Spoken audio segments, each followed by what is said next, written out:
welcome to my channel. I had a few interesting weeks. So I've been working in Brussels for most of my time, and which is quite fatiguing because I have to not only work and talk all day in French. Whew, that's a bit, I love it, but it's quite fatiguing. And then I had a brilliant idea, because I take the train to Brussels and it's only a 35-minute ride. So I thought, let's take a book. So I started reading, and before I knew it, I missed 2 stops. So I had to get off and take the train back. Well, it's a bit late at work. Luckily, they could laugh about it. So, yeah. So, one of the books I've read, I finished it yesterday, was one of the earlier novels by Damon Galgut. This is in Dutch, of course, but the English version is called The Good Doctor. And I really like it. I really enjoyed this book. I thought it was better than The Promise, in a way. The Promise wasn't my kind of thing. So this is about a hospital that is set in a sort of abandoned or never lived in city. This is also set in South Africa, but more around the transitioning from apartheid to the current regime. And the apartheid regime wanted in the hometowns, one of the hometowns, a village, a city. So they just took a big piece of land and built a city there, but nobody had need for a city there, so nobody lives there. And of course, whenever there's a city, there's a hospital, but even there are maybe 2 or 3 patients, 2 doctors, and a nurse that wasn't even qualified to be a nurse. And then at a certain point, there's a young, promising Dr. Lawrence, and he wants to work there. And they are really surprised because, you know, nobody wants to work there. Nobody has even heard of the town, but the guy really wants to work there. And the book talks about the friendship, or the supposedly friendship, between Dr. Frank and Lawrence, and the narrator in the story is Frank. And yeah, things don't go as planned. I really enjoyed it. It's I love the way the story is built and the characters, and how everything evolves around them, the situation, and how Frank is stuck in apartheid, and Lawrence is more the current regime, the face of the current regime. So it's really interesting when you're interested in this kind of stories. So yeah, he won. He was shortlisted for the Booker Prize, I believe. It received the Commonwealth Writers' Prize, and it was shortlisted at the International Dublin Literary Award. So yeah, good credentials, and it's a beautiful book, The Good Doctor. But yeah, this one is this one I was reading on the train. In English, it's called The Art of Patience: Seeking the Snow Leopard in Tibet. By Sylvain Tesson. He's a French author. This book is translated by Frank Wynne, and the funny thing is there are 3 books here on my table that are translated by the same man. So yeah, he was busy.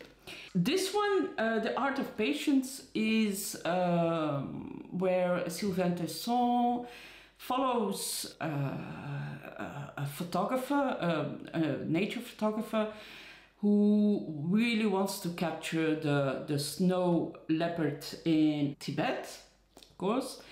And because they are so rare and they're rarely seen, it takes several weeks before they can take a picture of the snow leopard. It's a beautiful book about the nature, the circumstances they have to live in. They have to endure quite a lot to really immerse themselves in the landscape in Tibet. And I thought it was really interesting, so I really enjoyed it. Although maybe it's not his best book, and he's quite cocky at sometimes,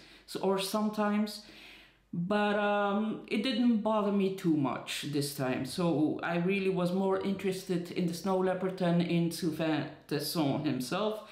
So it didn't matter too much. So yeah, it's if you love Tibet and snow leopards, this is the book for you. The Art of Patience, Seeking the Snow Leopard in Tibet by Silvina, translated by Frank Wynne. Another book that I've took from the library, or that I brought from the library, I took it, they are watching, is a book by Jean-Baptiste Del Amo. This is called The Manson Zone. It is not yet translated in English, but his previous one was also very good, and it's called Animalia by Jean-Baptiste Del Amo, and also translated by Frank Wynne, busy boy. Animalia is about an impoverished farm somewhere in rural mountainous France, and the family starts to grow, starts to have pigs, and the pig farm becomes bigger and bigger and bigger and more profitable. And the story is about how the family deals with the industrialization of their farm, because pig farming is something you can do on a rather small farm. It's very intense and very horrible for the pigs, and it talks about how people, how the family deals with that, and the dehumanization of their trade, I guess. So yeah, maybe that's also a worth reading. Yep. Then what else did I bring? This one is translated. This is a series of short stories by Argentinian writer Silvina Ocampo. This Argentinian writer is one of my favorites. She's a magnificent writer. I really don't like short stories, but hers I will read. It's called A Forgotten Journey, a mix between the craziness of Angela Carter and the originality of Clarice Lispector, does it say. So yeah, I'm really curious to see what it's all about. A Forgotten Journey from Silvina Ocampo. I brought Georgi Gospodinov's book. I just forgot the name in English. You have to watch Zina's channel for that. Zina from Beating Around the Books. She's also reading it, and how I took the same book at the same time. So I'm really curious. It's about a man who started an institute for Alzheimer patients, and every level of the building depicts or shows a decennium of the last century. So I'm really curious how this will work out, and if I will like it as much as Zina does at Beating Around the Books. Yeah. Georgi Gospodinov is a Georgian writer, I believe. So yeah, Time Shelter, I believe it's called Time Shelter in English. I will look it up for you. And then also something that I'm really interested. This is Maja Wolny. Maja Wolny is a Polish writer. Is not yet translated in English. She writes in Dutch and in Polish. But why I'm still mentioning this is a non-fictional work. It's called The Train to Tibet. It's she follows the travels of Alexandra David Neal. Alexandra David Neal was a Belgian woman who lived around 120 years ago. She inherited a healthy amount of money, and that enabled her to travel. And when she was 18, so she packed her bags and she went to Tibet. And she was one of the first foreign, I believe she was the first foreign woman who was allowed to enter the Forbidden City in Tibet, Lhasa. And afterwards she was one of the first Western women who practiced Buddhism, and she was very well known for that. She was a very well known adventurer and traveler. I never heard of her before, but yeah, she was the first woman who could enter Lhasa in 1924. So yeah, she must have been a very interesting woman, and I'm glad that Maja Wolny dug her up, and I'm really looking forward to reading this one. Not on the train though. And then what else did I read? Oh yeah. Oh, I have to open my Kobo. So I have a Kobo, well, I don't have a Kobo, but I have a Kobo subscription. And sometimes I want to read something light and relaxing, and I thought I was going to read, I didn't read The Premise, sorry. The Promise, sorry. I didn't read The Premise. So I thought I was going to read something more like a detective or a thriller thing. Boy, was I wrong. I DNF'd it because it's called Tampa by what's her name? Alissa nothing. And it's about a female predator who is a school teacher, and she has a sexual appetite for 14-year-old boys.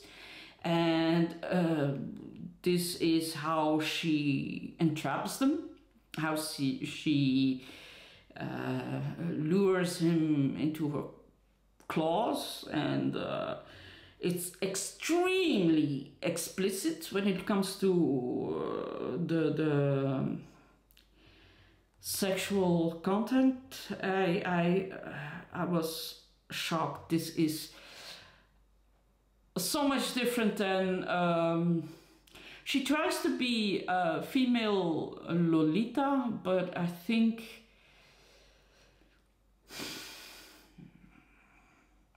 she doesn't really succeed. So Tampa, it's about a teacher, a high school teacher, very beautiful high school teacher, who entraps 14-year-old boys and has sex with them and then dumps them because they are quickly 15 years old, and it's really explicit sex. So yeah, then, oh yeah, I also read Nightcrawling. You know, the hype, and I know, I have to stay away from hypes. Nightcrawling is written by Leila Mottley. Everybody is talking about her. I know a lot of people love it and give it 5 stars. I know quite a few people are mesmerized by her. She's highly promoted by Oprah Winfrey and by Carl Anderson. I really like his channel. I watch all his videos, but I rarely have the same taste. So yeah, he was a big fan of The Great Circle. I'm not. And Nightcrawling, although you can feel that the girl, she wrote this book at 17. You can feel that she is extremely talented, but I want to read her stuff when she's 30, not now. It's for me too overwritten, too overwrought even, too many conflicts, too many everything. Everything happens. Every idea she had in her head was pushed into one book, and I don't like that. It's like when you see those very young performers, like guitar players, when they're 8, 9, or drummers at the age of 6. They can play extremely well, but I don't feel emotions. I don't feel the life yet.